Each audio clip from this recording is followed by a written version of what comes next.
Hello everyone and welcome to a new topic regarding myocardial ischemia in the ECG course. We are starting today chronic coronary syndrome. We have finished ST elevation myocardial infarction, non-ST elevation coronary syndrome, and so we are focusing here on chronic coronary syndrome, which was previously called stable coronary artery disease. Our ILOs here is to understand the clinical significance of ECG in patients with chronic coronary syndrome and what are the expected ECG features in these category of patients. And of course, we are not going to discuss the management of chronic coronary syndrome in this lecture because we are focusing on the ECG itself.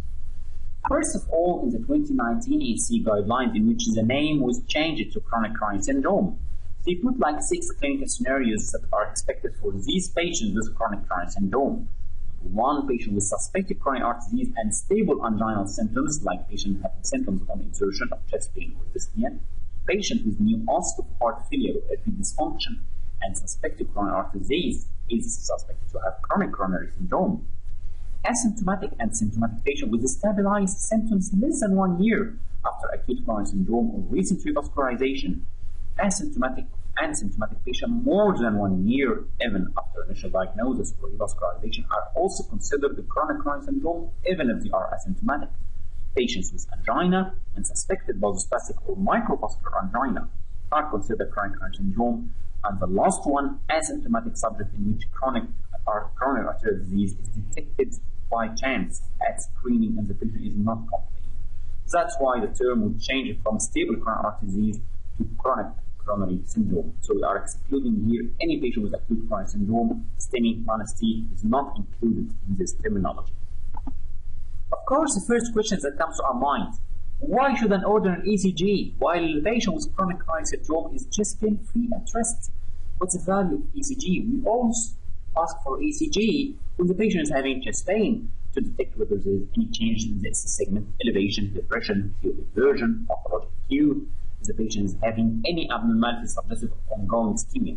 But the patient now is chest pain free in the OPD. So why would I ask an ECG?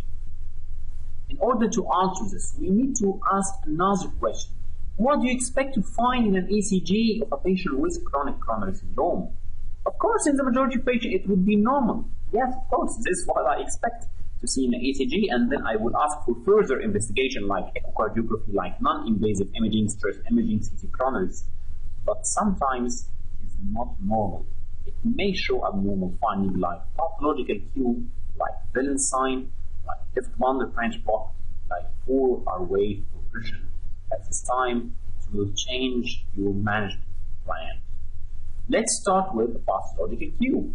Why didn't he mention that he has history of an episode of chest pain at rest? Of course, this is the first question that will come to my mind. How come this patient is having pathological Q and he didn't tell me that he has an MI? Of course, he didn't tell you because maybe it was silent MI because of, for example, diabetic autonomic neuropathy or unrecognized myocardial infarction. He didn't recognize that this was an MI. He recognized the chest pain as being, for example, musculoskeletal chest pain, and he didn't pay attention to it at the time the patient had the complete myocardial infarction. It left its features on the ECG. Let's remind ourselves from the fourth universal definition of myocardial infarction, what are the ECG changes associated with prior MI in absence of LVH or left bundle? We remember any Q wave in V2 or V3 more than 20 milliseconds or QS complex, any Q wave more than or equal 30 milliseconds and 1 millimeter depth, or QS complex in any two contiguous leads of 1 AVL from V1 to V6, 2, 3, and AVF. Or R wave more than 40 milliseconds in V1, V2, and RH ratio more than 1 with a concordant positive T wave in absence of conduction defect, which of course occurs with posterior myocardial infarction. Let's see this ECG here. This patient, for example, was complaining of chest pain on exertion, and when I check this ECG, he is having pathological Q, and there are still residual ST elevation that may indicate that his MI was recent. So here I have pathological Q anterior leads, and most probably this chest pain may be post-MI angina. So this ECG may change a patient description from being just chronic coronary syndrome, for example, to be post-MI angina. He would be included in the acute coronary syndrome. In this patient, he is having pathological Q in the inferior lead, while he was just complaining of chest pain intermittently at rest. At the time, this ECG would suggest that this patient has prior history of myocardial infarction, so it would change a lot your management plan, for example, from having non-invasive imaging to go directly for coronary angiography if chest pain is suggestive of myocardial ischemia plus evidence of old MI.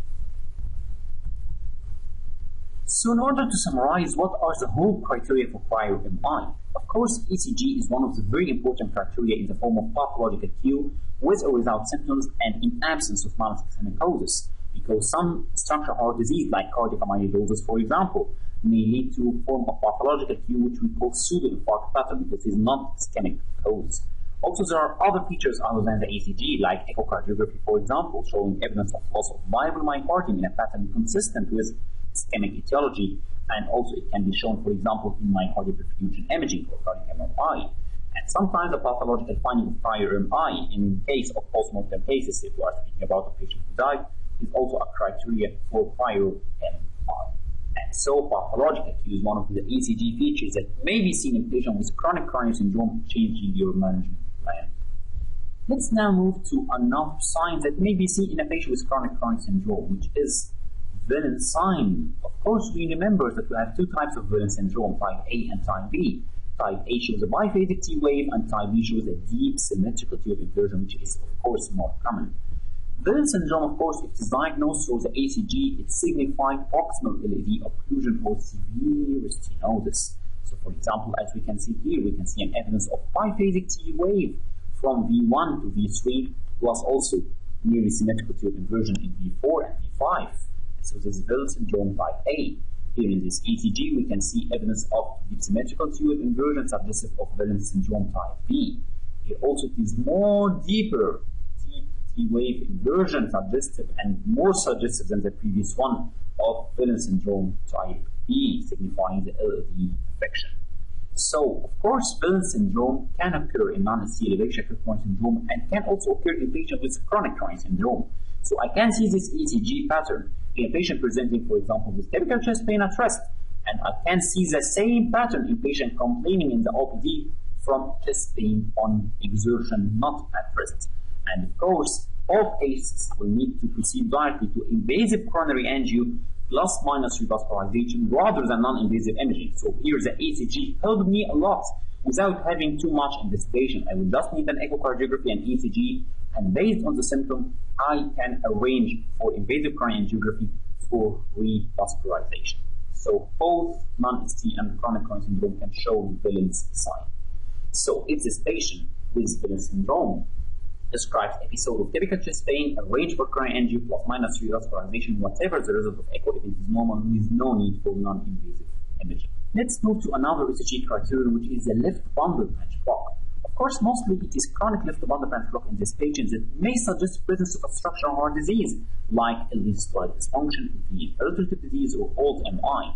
So this raises suspicion of LV dysfunction, and so coronary heart disease is mostly the cause of the patient's symptoms, because this patient is developing LV dysfunction, which is a complication of coronary heart disease, or he may have an old MI and now he is complaining of angina pain. So it would alter the decision plan and make means as my suggestion more toward ischemic heart disease. So presence of left bundle branch block is very important in patients presenting with chest pain, raising the suspicion of coronary artery disease. And of course, it would alter my plan because, of course, some of the investigation, if I decided to arrange for non-invasive imaging, some of the investigations, like for example, stress echo, depending on acceleration of the heart rate or treadmill test, cannot be done in the presence of left bundle branch block. So let's look at this ECG here. We are having here a patient with chest pain on moderate exertion, and his resting ECG showed left bundle. So I would raise the suspicion that this patient most probably has coronary artery disease complicated by LV systolic dysfunction. I will need to arrange for echo, and if the echo confirms my finding or confirms the evidence of old MI, I may arrange for invasive coronary angiography based on the patient's symptoms, the ECG, and the echo. Let's move to the fourth criterion in our lecture today, which is a poor airway progression. Delayed transition zone, of course, till V5 or V6 is considered to be a delayed transition zone, as the RS ratio remains less than 1 in all precordial leads till V5 or V6, and may even become less than 1 RS ratio nearer than 1 till V6 without any transition zone. So we call them poor airway progression. It can occur in LV systolic dysfunction, LV infiltrative disease, or healed anterior MI. And of course, this also raises the suspicion of LV dysfunction and coronary artery disease as the cause of the patient's symptoms, and so, of course, altering my decision plan. So whenever I see poor airway progression in the ECG, of course, this raises my clinical sense for LV dysfunction. For example, here in this ECG, we can see here that the transition zone is delayed till V6, as the RH ratio is less than 1 in V1 till V5. And so we have poor airway progression. I expect the echo. If this ECG, of course, were put in the correct anatomical position, I would expect that this echocardiography would show LV dysfunction. Let's, of course, emphasize that in the 2019 ACC guidelines for chronic coronary syndrome, they emphasize the role of resting ECG in all patients with chest pain without an obvious myocardial cause, and all patients during or after an episode of angina suspected to have coronary disease should have an ECG. So all patients with chronic coronary syndrome in one of the 6 clinical scenarios should have resting ECG. Whatever he is having chest pain now or he is not having chest pain should have resting ECG. Another question: is there a role for ambulatory ECG monitoring or the Holter ECG in patients with chronic coronary syndrome? Also, 2019 ACC guidelines answered this question. They mentioned that the ambulatory ECG monitoring is +1 recommendation based on chest pain and suspected arrhythmias. In this case, the patient is +1 indication. And his +2 indication if I suspect vasospastic angina. For example, a patient is having typical chest pain at rest sometimes. I have arranged it for CT coronaries or invasive coronary angiography showing normal coronaries, but the patient is describing all of a sudden typical chest pain. I suspect this patient, for example, because he is young and he is not having a lot of risk factors for atherosclerosis, that he may have vasospastic angina. So I can arrange for Holter ECG in order to detect whether there is dynamic ST segment changes during 24-hour recording, and especially during the episodes of chest pain, to diagnose vasospastic angina. But ambulatory ECG is +3 as a routine examination. So there is no rule for Holter ECG as a routine examination in patients with chronic coronary syndrome, but in patients with suspected arrhythmia it is +1, suspected vasospastic angina +2A. So remember, ambulatory ECG monitoring is not a routine test as resting ECG and as echo. Resting ECG and echo are a must in any patient with chronic coronary syndrome, but ambulatory ECG is only requested in specific situations. So at the end of this lecture, we understood today the clinical significance of ECG in patients with chronic coronary syndrome, and you have learned the expected ECG features in these patients. And that's why, of course, this is just one lecture for chronic coronary syndrome, because we are just emphasizing here the importance of ECG in these patients and what are the expected ECG features or the most common ECG features that I may see in these patients. And our take-home message today: ECG is an essential tool in patients presenting with any clinical scenario of chronic coronary syndrome, as it may cut it short to the diagnosis without the need of a lot of investigations. Thank you very much for your watching.